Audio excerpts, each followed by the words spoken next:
Art Deco, three objects in focus.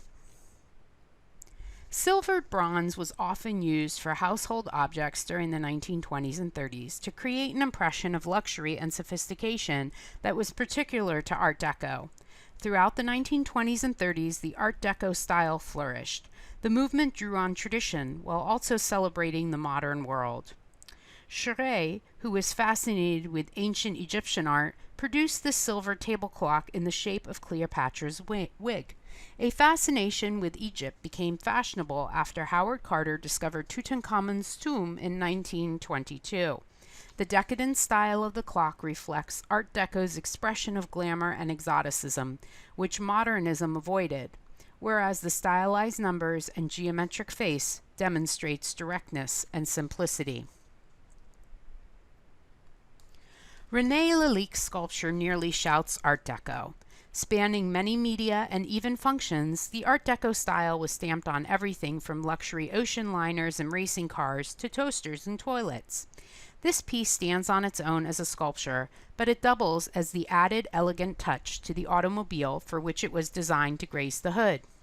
With Spirit of the Wind, the craft of glass blowing produces a fine art sculptural object and a functional, although a luxurious product. Lalique was a French designer known for his glass art, perfume bottles, vases, jewelry, chandeliers, and clocks, which he produced first in the Art Nouveau and then the Art Deco style. The use of glass, a fragile and brittle material, increases the object's status as a rare and decadent purchase. Spirit of the Wind represents a female figure who seems to be facing into the wind, her face jutting forward, hair trailing behind her like a single sharply ordered wing. Although only her head is visible, one can imagine her body arching into the force of the wind. Lalique's sculpture and car hood ornament embodies the sensation of speed. In fact, the Art Deco style was, among other things, a celebration of the machine age, which found expression in the sleek new machines for transport, such as trains, cars, motorcycles, and ships. Proponents of the movement paid homage to the social and physical liberation that technology innovations brought in the 1920s.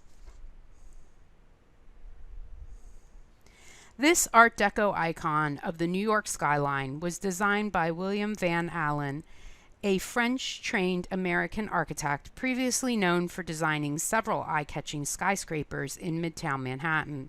The building was completed in less than 2 years, since roughly 4 floors were completed per week, which at the time was a surprisingly rapid rate. As the skyscraper was financed by Walter P. Chrysler, founder of the automobile company that bears his name, and the architectural details were designed to reference Chrysler products. This includes the building's gargoyles, modeled after the Chrysler hood ornament, and details among the exterior of the 31st floor that are reminiscent of radiator caps. The most recognizable aspect of the building are in the 7 arched crowns at its top, each of which bears a distinctive sunburst pattern. The arches of the shimmering spire evoke spinning chrome hubcaps, as well as rising suns, and the slick geometric quality of the crown reflects the drive toward streamlined machine-age elegance typical of the American Art Deco.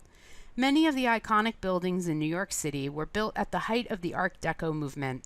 In countries such as India, Cuba, and the Philippines, Art Deco architecture continued to be popular and commonplace well into the 1960s.